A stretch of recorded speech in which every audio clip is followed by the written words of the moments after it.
Good morning students. Exercise 3.4 totally based है properties of the quadrilaterals. अगर आपको property अच्छे से आती है तो आपको एक्सरसाइज करने में कोई प्रॉब्लम नहीं आएगी। ऑल रेक्टेंगल्स आर स्क्वेयर, सारे के सारे रेक्टेंगल आपके स्क्वेयर होते हैं। जब आपको ये बोले ना कि all rectangle are square, that mean कि यहाँ पे बात कर रहा है वो स्क्वेयर की बात कर रहा है कि सारे के सारे रेक्टेंगल क्या होते हैं, स्क्वेयर होते हैं। तो दैट मीन रेक्टेंगल को क्या करना होगा, स्क्वेयर की प्रॉपर्टीज को फॉलो करना होगा। अब आपको पता है कि जो स्क्वेयर होता है उसकी चारों की चारों साइड आपकी क्या होती है, इक्वल होती हैं। लेकिन रेक्टेंगल में आपकी क्या होती है, अपोजिट साइड इक्वल होती है। So all rectangle are square, नहीं बिल्कुल भी नहीं, आपका फॉल्स होगा। रीजन, क्योंकि स्क्वेयर की सारी साइड इक्वल होती हैं और रेक्टेंगल की आपकी सारी साइड इक्वल नहीं होती। यहां पे आपके सिर्फ अपोजिट साइड्स क्या होती हैं, इक्वल होती हैं। ऑल रंबस आर पैरेललोग्राम, सारे के सारे रंबस आपके क्या होते हैं, पैरेललोग्राम होते हैं। बात करेंगे हम पैरेललोग्राम की प्रॉपर्टीज की। पैरेललोग्राम की प्रॉपर्टीज आपकी क्या होती हैं कि अपोजिट साइड इक्वल होती हैं। रोम्बस की सारी साइड इक्वल होती हैं, पहली प्रॉपर्टी आपकी क्लियर। पैरेललोग्राम में अपोजिट साइड पैरेलल भी होती हैं, रंबस में भी अपोजिट साइड्स क्या होती हैं, आपकी पैरेलल होती हैं। पैरेललोग्राम में डायगोनल क्या करते हैं, बाइसेक्ट करते हैं। यहाँ पे भी डायगोनल क्या करते हैं, बाइसेक्ट करते हैं ना। तो ये सारी प्रॉपर्टी को फॉलो कर रहा है ना, क्योंकि rhombus is a special case of parallelogram. तो ये आपका क्या बन जाता है, ये ट्रू बन जाता है जी। थर्ड आपके पास है all square are rhombus and also rectangle, कि सारे के सारे स्क्वेयर भी, जितने भी आपके पास स्क्वेयर है ना, सारे स्क्वेयर क्या होंगे, आपके रोम्बस होंगे। देखिए कि रोम्बस की पहली प्रॉपर्टी सारी साइड इक्वल होनी चाहिए। इसकी सारी साइड इक्वल है, क्लियर। चलिए, इसमें अपोजिट एंगल इक्वल होने चाहिए, अपोजिट एंगल भी इक्वल है यहाँ पे है। फिर आपको बोलता है कि डायगोनल क्या करते हैं, एक दूसरे को बाइसेक्ट करते हैं। जी हाँ, यहाँ भी बाइसेक्ट करते हैं। सो सारी प्रॉपर्टी आपकी बन गई। तो ये तो बन गई यस, कि सारे स्क्वेयर आपके पास क्या रोम्बस है। अब बात करते हैं रेक्टेंगल की। रेक्टेंगल के लिए क्या होता है कि अपोजिट साइड इक्वल होनी चाहिए। जी हाँ, बिल्कुल होंगी। अगर सारी साइड इक्वल है तो अपोजिट साइड भी आपकी क्या होगी, इक्वल होंगी। फिर सारे के सारे एंगल आपके पास क्या होने चाहिए, 90 होने चाहिए। तो यहाँ पे आपके पास क्या सारे एंगल क्या 90 है या नहीं है। तो ये प्रॉपर्टी, दो मेन प्रॉपर्टी आपके पास, इनको भी क्या करता है, ये फॉलो करता है। और डायगोनल आपके इक्वल होते हैं, यहाँ भी आपके डायगोनल क्या होते हैं, इक्वल होते हैं। तो ये आपका क्या आ जाता है, ट्रू आ जाता है। Fourth part, all square are not parallelogram, कि सारे के सारे स्क्वेयर पैरेललोग्राम नहीं होते। देखिए ये तो मेरा स्क्वेयर है जी, और ये मैं बना लेता हूं एक पैरेललोग्राम। अब आप खुद देखिए कि पैरेललोग्राम की जो प्रॉपर्टीज हैं कि अपोजिट साइड पैरेलल होती हैं। अपोजिट साइड पैरेलल है यहाँ पे भी, स्क्वेयर में भी। अपोजिट साइड इक्वल भी है। डायगोनल क्या करते हैं, बाइसेक्ट भी करते हैं। तो आप देखो कि डायगोनल जो है, ये जो स्क्वेयर है ना, ये पैरेललोग्राम की सारी प्रॉपर्टीज को फॉलो कर रहा है। तो ये तो आपका स्क्वेयर तो है ना पैरेललोग्राम, बट यहाँ पे आपको क्या लिख दिया, नोट लिख दिया। तो ये क्या बनेगा, फॉल्स। क्योंकि यहाँ पे सारे के सारे स्क्वेयर क्या पैरेललोग्राम हैं, लेकिन यहाँ पे आपको लिखा है नोट, तो इसलिए क्या बन जाएगा, ये फॉल्स बन जाएगा। अगर यहाँ पे नोट नहीं होता तब ये आपका क्या आ जाता है, ये ट्रू आ जाता है यहाँ पे। फिफ्थ क्वेश्चन आपके पास है, ऑल काइट्स आर रोम्बस, सारे के सारे काइट आपके क्या होते हैं, रोम्बस होते हैं। अगर आपको काइट का फिगर याद है, कुछ ऐसे बनता काइट, और रोम्बस बनता कुछ ऐसे हमारा जब बनाते हैं। अब देखिए काइट को ना रोम्बस की सारी प्रॉपर्टीज को फॉलो करना पड़ेगा। रोम्बस की प्रॉपर्टी, पहली प्रॉपर्टी है कि सारी साइड्स इक्वल होती हैं, और यहाँ पे सिर्फ क्या होता है, आपकी एडजेसेंट साइड्स इक्वल होती हैं। तो पहली प्रॉपर्टी आपकी क्या होगी, फॉल्स होगी ना। तो ये आपका क्या हो जाता है, ये फॉल्स हो जाता है। नेक्स्ट आपके पास है ऑल रोम्बस आर काइट, कि सारे के सारे रोम्बस क्या होते हैं, आपके काइट होते हैं। अब ये अपोजिट हो गया। यहां पे काइट की प्रॉपर्टी को किसको फॉलो करना चाहिए, रोम्बस को। अब काइट की पहली प्रॉपर्टी आपके पास जो आती है वो आती है कि एडजेसेंट साइड इक्वल होनी चाहिए। अगर मैं ऐसे रोम्बस बना लेता हूं मैं, अब इसकी सारी साइड इक्वल है, ये साइड इसके इक्वल है और ये साइड आपकी क्या इसके इक्वल है। तो एडजेसेंट साइड इक्वल होगी या नहीं होगी, तो ये क्या बन जाता है, आपका ट्रू बन जाता है कि हाँ सारे के सारे रोम्बस काइट तो हैं, लेकिन सारे के सारे काइट आपके रोम्बस नहीं होते। सेवंथ आपके पास है ऑल पैरेललोग्राम आर ट्रेपेजियम, सारे के सारे पैरेललोग्राम आपके पास क्या होते हैं, ट्रेपेजियम होते हैं। अब वही बात है कि ये बना लिया जी मैंने पैरेललोग्राम, और मैंने ये बना लिया जी ट्रेपेजियम। ट्रेपेजियम की एक ही प्रॉपर्टी आपके पास है कि उसका कोई एक पेयर अपोजिट साइड्स वाला पैरेलल होना चाहिए, कि मतलब कि ये यहाँ पे एक पेयर आपका अपोजिट का पैरेलल होना चाहिए। अब ये देखो प्रॉपर्टी, अब पैरेललोग्राम तो आपके पास क्या है, ये साइड दोनों पैरेलल है या नहीं है, ये भी पैरेलल होती हैं और ये भी क्या होती हैं, पैरेलल होती हैं। तो ये तो क्या बन गया, ट्रू बन गया नहीं बन गया, क्योंकि one pair of opposite side should be parallel.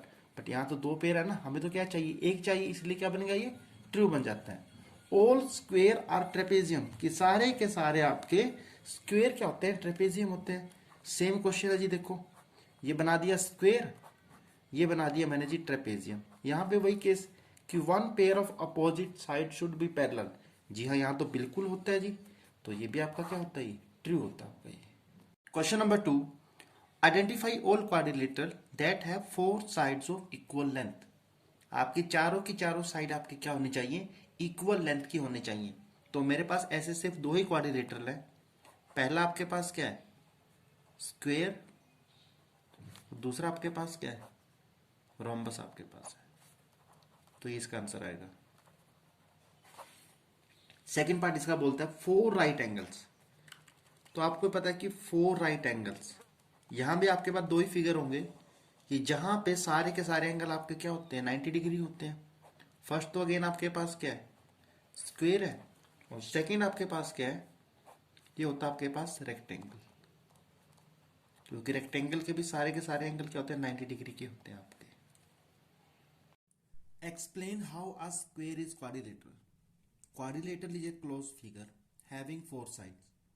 अब स्क्वेयर आपके पास क्या होता है, ये भी तो क्या है, क्लोज फिगर है जिसकी साइड्स क्या है आपकी, फोर साइड्स है।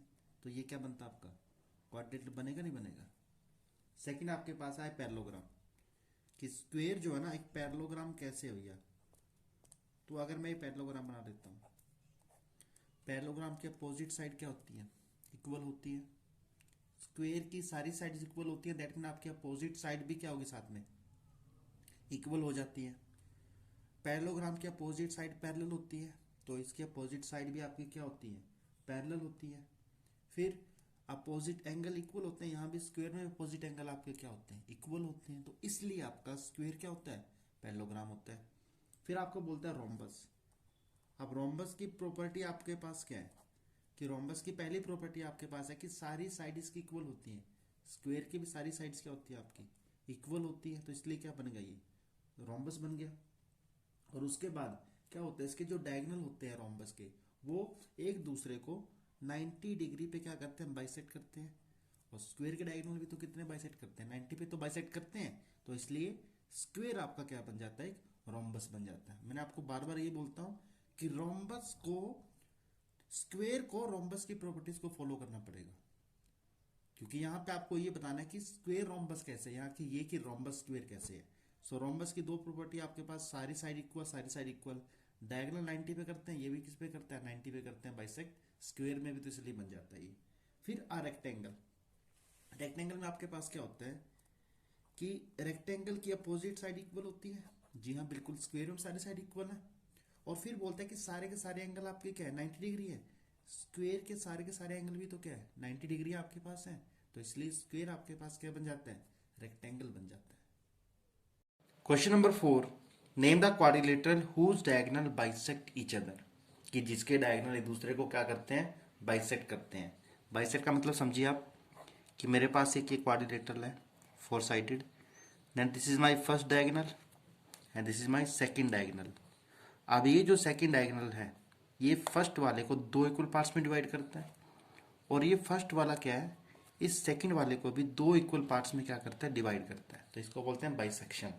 अब यहाँ पे आपके पास जो फिगर्स हैं, क्लोज फिगर हैं, जिनके डायगोनल क्या करते हैं, बाइसेक्ट करते हैं, उनमें आपका सबसे पहले नाम आता है पैरेललोग्राम का, पैरेललोग्राम। फिर आपके पास आता है स्क्वेयर, और लास्ट आपके पास क्या है, रेक्टेंगल। ये तीन फिगर हैं, रेक्टेंगल, पैरेललोग्राम, स्क्वेयर, जिसके डायगोनल क्या करते हैं, बाइसेक्ट करते हैं। Are perpendicular bisector of each other. यहाँ पे देखिए कि बाइसेक्ट तो करते करते हैं, लेकिन बाइसेक्ट करते हैं वो 90 डिग्री पे, कि ये जो एंगल आपका होता है ये होता है 90 डिग्री। तो ऐसे आपके दो ही फिगर हैं, एक आपके पास है स्क्वेयर, दूसरा आपके पास क्या है, रोम्बस। ये दो फिगर आपके पास, स्क्वेयर एंड द रोम्बस। फिर आपके पास है आर इक्वल, कि डायगोनल आपके पास क्या होंगे, इक्वल होंगे। सो डायगोनल इक्वल आपके पास अगेन दो केस में होता है, एक आपके पास होगा स्क्वायर, दूसरा आपके पास क्या होगा, रेक्टेंगल। ये दो फिगर हैं जिनके डायगोनल आपके क्या होते हैं, इक्वल होते हैं। Question number 5, why rectangle is a convex quadrilateral, कि रेक्टेंगल आपका जो कन्वेक्स क्वाड्रिलेटरल क्यों होता है। कन्वेक्स का मतलब ऐसा क्वाड्रिलेटरल जिसके सारे के सारे एंगल्स आपके लेस देन 180 डिग्री होते हैं, ऐसे क्वाड्रिलेटरल को हम बोलते हैं कन्वेक्स क्वाड्रिलेटरल। अब आप देखिए rectangle, each angle is of 90 degree which is less than 180 degree, hence it is a convex quadrilateral, convex quadrilateral। आप दूसरा रीजन लिख सकते हैं आप इसका, दूसरा रीजन आपका क्या हो सकता है कि ये जो आपके पास कन्वेक्स क्वाड्रिलेटरल होता है इसके सारे के सारे डायगोनल इसके इंटीरियर में लाई करते हैं। देखिए इंटीरियर का कंसेप्ट समझिए कि अगर मेरे पास ये क्लोज फिगर है तो इसका ये जो एरिया इसकी साइड के बीच में लाई करता है, ये आपका होता है इसका इंटीरियर। अब इसका जो डायगोनल है, पहला डायगोनल तो आपके पास ये है, ये भी इसके इंटीरियर में आ जाता है, और दूसरा डायगोनल भी आपके पास क्या है, ये यहाँ पे आता है, तो ये भी इसके क्या इंटीरियर में आ जाता है, इसलिए भी इसको हम क्या बोलते हैं, कन्वेक्स क्वाड्रिलेटरल। और आपने जो देखा था कि आपका जो ये होता है कनकेव होता है, वहां मैंने आपको बोला था कि कोई एक एंगल मोर देन आपके पास क्या होगा, 180 होगा, और सेकंड रीजन उसका ये हो जाता है कि उसका जो डायगोनल है, कोई भी एक डायगोनल उसके एक्सटीरियर में लाई करेगा। अब देखो ये सारा का सारा इसका मैंने मार्क किया, ये आपके पास कन्वेक्स है जो भी बनाया मैंने, ये आपका कन्वेक्स है। डायगोनल आपके पास क्या होता है कि जब आप किन्हीं दो नॉन एडजेसेंट वर्टिसेस को ज्वाइन करते हैं तो वो जो लाइन सेगमेंट आपके पास आता है उसी को डायगोनल बोलते हैं। अब यहाँ पे देखिए ये और ये दोनों वर्टिसेस नॉन एडजेसेंट है क्योंकि बीच में ये आ चुका है, तो जब आप इनको ज्वाइन करते हैं तो ये जो एरिया बनता है ये बनता है इसका मेरा एक्सटीरियर। यहाँ पे एक डायगोनल आपका एक्सटीरियर में लाई करता है, सो ये कनकेव होता है, जहाँ पे आपका कोई भी एक डायगोनल आपका लाई करेगा एक्सटीरियर में। लेकिन रेक्टेंगल आपके पास कन्वेक्स क्यों है, सारे एंगल्स आपके लेस देन 180 डिग्री हैं, और सेकंड रीजन मैंने आपको बताया कि इसके डायगोनल जो है ना इसके इंटीरियर में लाई करते हैं। Question number 6, A B C आपके पास एक राइट एंगल ट्रायंगल है, इसकी जो अपोजिट साइड है मतलब 90 डिग्री का अपोजिट साइड आपके पास जो ए सी है, ओ इसका क्या मिड पॉइंट है, और आपने ये बताना है explain why O is equidistant from A B and C, इससे आपका इक्वी डिस्टेंस होगा। सो मैं क्या करता हूँ यहाँ पे अपनी मर्जी से एक नई ट्रायंगल बनाता हूँ, यहाँ पे मैं एज्यूम करता हूँ एजम्पशन के तौर पे, तो ये बन जाती है मेरी, और मैं इसको ऐसे क्या कर देता हूँ ए बी सी इसको बोलता हूँ मैं डी बोल देता हूँ, और इनको ऐसे मैं ज्वाइन कर देता हूँ। अब देखिए जब मैंने इसको ज्वाइन किया ये आपके पास 90 डिग्री है तो ये भी क्या बन जाता है आपके पास 90 बन जाता है। अगर ये 90 है तो ये साइड और ये साइड भी आपकी पैरेलल होंगी, आपकी ये साइड और ये साइड भी आपकी क्या होंगी, पैरेलल होंगी। अगर ये साइड्स आपकी पैरेलल हैं तो यहाँ से आपके पास ये फिगर कौन सा बन जाता है, ये एक रेक्टेंगल बन जाता है जिसमें आपके पास टू राइट ट्रायंगल्स आपके पास हैं, कि दो ट्रायंगल जिनके एंगल्स आपके पास क्या 90 डिग्री है। और रेक्टेंगल की मुझे प्रॉपर्टी याद है कि जो रेक्टेंगल होता है उसके डायगोनल क्या करते हैं एक दूसरे को बाइसेक्ट करते हैं। दैट मीन अगर बाइसेक्ट करते हैं यहाँ से और डायगोनल आपके इक्वल भी होते हैं, मैं बोलूँगा आपको रेक्टेंगल आपको पता लगा फिगर है ये, तो क्या होगा यहाँ से ए सी इक्वल टू आपके पास क्या होगा बी डी होगा आपके पास, डायगोनल इक्वल होते हैं। फिर ए सी आपके पास क्या है O A plus O C equals to होगा आपके पास ये ओ बी इक्वल्स टू आपके पास होगा O P plus O D आपके पास होगा। अब देखिए यहां से अगर मैं बोलूं आपको ए बी सी आपको बताना ओ से इक्वल होने चाहिए, अगर डायगोनल इक्वल हैं और बाइसेक्ट भी करते हैं रेक्टेंगुलर डायगोनल तो मैं यहां से बोल दूंगा कि ओ ए इक्वल टू क्या होगा ओ सी होगा आपके पास, और ओ बी इक्वल टू आपके पास क्या होगा ओ डी होगा। सो यहाँ पे ओ ए के प्लेस पे ओ सी रख दो आप, O C plus O C equals to O B plus O B, तो ये आ गया two O C equals to आपके पास आ गया टू ओ बी। यहां से आपके पास टू से two cancel out, O C equal to आपके पास क्या आ गया ओ बी आ गया। मतलब ये और ये आपने क्या इक्वल कर दिया। सेम वे आप क्या कर सकते हो, ओ ए इक्वल टू आप क्या कर सकते हो, ओ बी भी कर सकते हो। वहां पे क्या करूंगा, देखिए केस वही बना लेता हूं मैं, सेम वे चलेगा। ए सी इक्वल टू क्या बनेगा आपके पास, बी डी बनेगा। So O A plus O C equals to आपके पास है O B plus O D आपके पास है। पहले मैंने ओ ए के प्लेस पे ओ सी रखा था, मैं ओ सी के प्लेस पे ओ ए रखूंगा मैं, यहां से जो रिलेशन आपके पास है। So O A plus O A equals to O B plus O B, O A plus O A, two O A equals to two O B. So two से two cancel out, O A equal to आपके पास क्या आ गया, O B आ गया। Suppose ये मेरी पहली equation है, ये मेरी क्या है, सेकंड इक्वेशन है। अब आप देखिए यहां से आता है ओ C equal to O B, और यहां से ओ ए इक्वल टू क्या आ गया आपके पास, ओ बी आ गया ना। सो फ्रॉम 1 2 एंड 3 क्या होगा आपके पास, O A equals to O B equals to आपके पास क्या आएगा, ओ सी आएगा। और यही आपने क्या करना था, प्रूव करना था ये।